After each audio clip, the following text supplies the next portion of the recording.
You're listening to the Your Knee, Your Health podcast. I'm your host, Adam Rosen. I'm a fellowship-trained, board-certified orthopedic surgeon who specializes in knee replacement. Here I'll talk to you about common knee complaints and other orthopedic issues. We'll cover other important health-related topics, all of which are meant to helpfully answer some of your questions and help improve the quality of your life. Thanks for listening, and on with the next episode.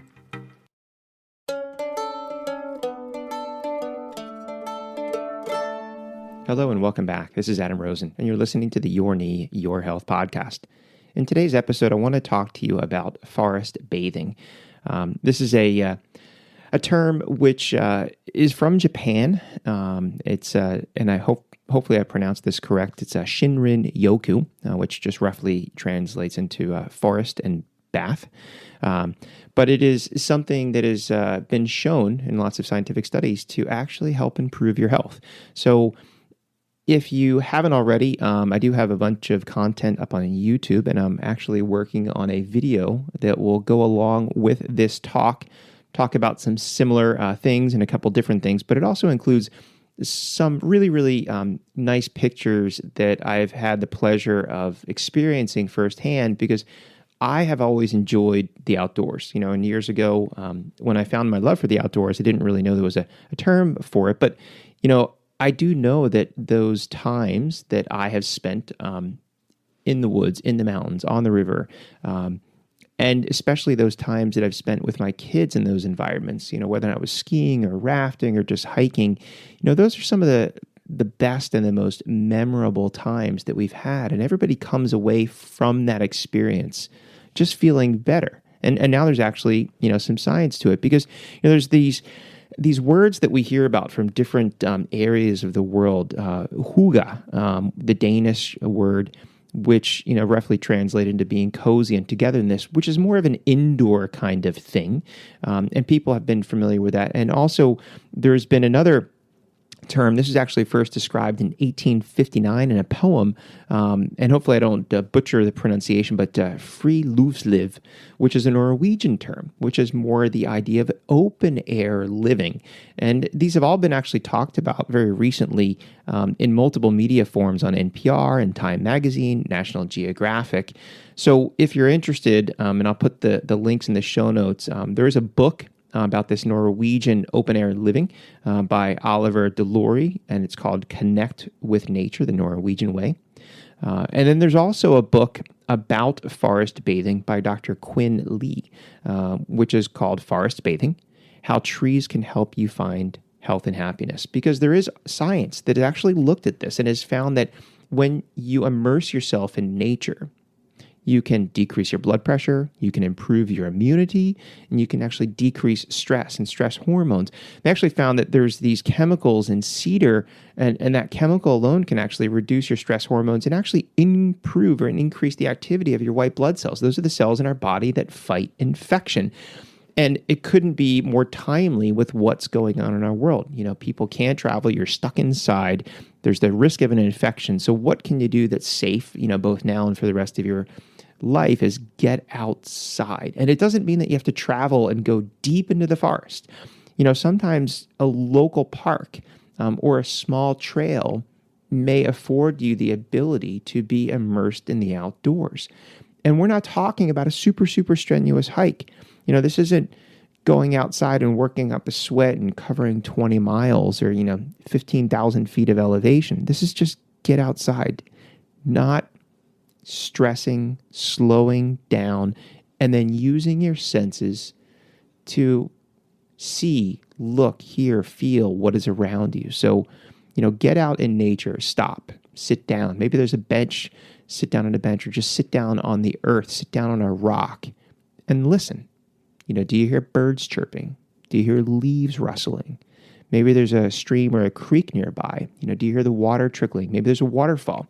You hear the water crashing down, but you actually stop and listen to those sounds that are around you. And then look. A lot of times we're looking at our phones, we're looking down at the ground, especially if you're hiking for exercise to kind of get from point A to point B. But if you actually stop and you look around, you start to focus in on what's around you. You see the trees, the blades of grass. You see the leaves. You see the insects. You see the birds moving around. Maybe there's a squirrel or other animals, depending on where you are. And you can see all these things that you may not have noticed because you weren't paying attention, just getting from point A to point B. And then smell. There's an area that I like to go up to, and I always remember that I'm getting close because there's a certain point where I hit that alpine line and that fresh smell of pine. I love that smell. There's another smell that I always remember when I'm in the Pacific Northwest. There's something about that old growth forest. There's just a very, unique smell of earthiness in nature. As a lot of that stuff is just kind of decomposing and it's wet and it's moist, but that smell is very distinct. And then also using your mouth. If you are knowledgeable enough, or if you go with a guide that is knowledgeable enough, you might be able to taste berries and things like that. But even they talk about just the idea of fresh breath, being in that fresh air. There's a certain feel or a mouth feel as you breathe in. So experience that, and what sort of hints of nature do you get? Obviously cedar, if you've ever been exposed to, cedar, there's a fresh kind of smell, taste.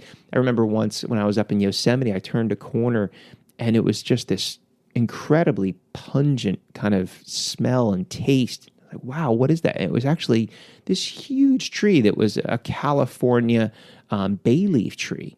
So the bay leaves that you typically cook with, it was this huge tree. And I think just at the time of the day, it was letting off its scent and its oils. And it was just this incredible smell that I'll never forget. And then your hands and your feet. If you have the ability, take your shoes and socks off, walk in the dirt, feel the rocks, touch the bark of the tree, put your hands in the river, kind of expose yourself to what is all around you. And by doing that, you're going to improve all of these things. You're going to improve the way that you feel. You're going to improve your health. And it's something simple, so take the time to find one of these places. And, the other important part of it is disconnect yourself. So you may be afraid to leave the phone at home, maybe for safety's sake, bring it with you so you have it. Turn it off though. So you're not there to take pictures and shoot videos and do your selfie so you can post it on Instagram. It may be there. So if there's a need, you can call for someone and someone can find you, but turn it off, turn off the outside world, envelop yourself in that earthiness around you, invest in your five senses and truly bathe yourself in the forest. So until next time, stay safe and go find the woods. Enjoy this. Hopefully you can take those benefits back to the rest of the world with you, and then find someone else that you think may benefit from this and bring them with you and experience all that nature together. And hopefully both of you, and more than both of you, can appreciate it and improve your health. Check out those books. I'll put the links in the show notes. And until next time, you've been listening to the Your Knee, Your Health podcast. I'm Adam Rosen.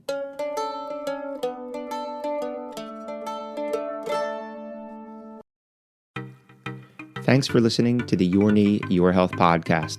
If you've not already done so, please subscribe so you'll be notified of future episodes. And if you enjoy what you're hearing, please take the time to leave a review.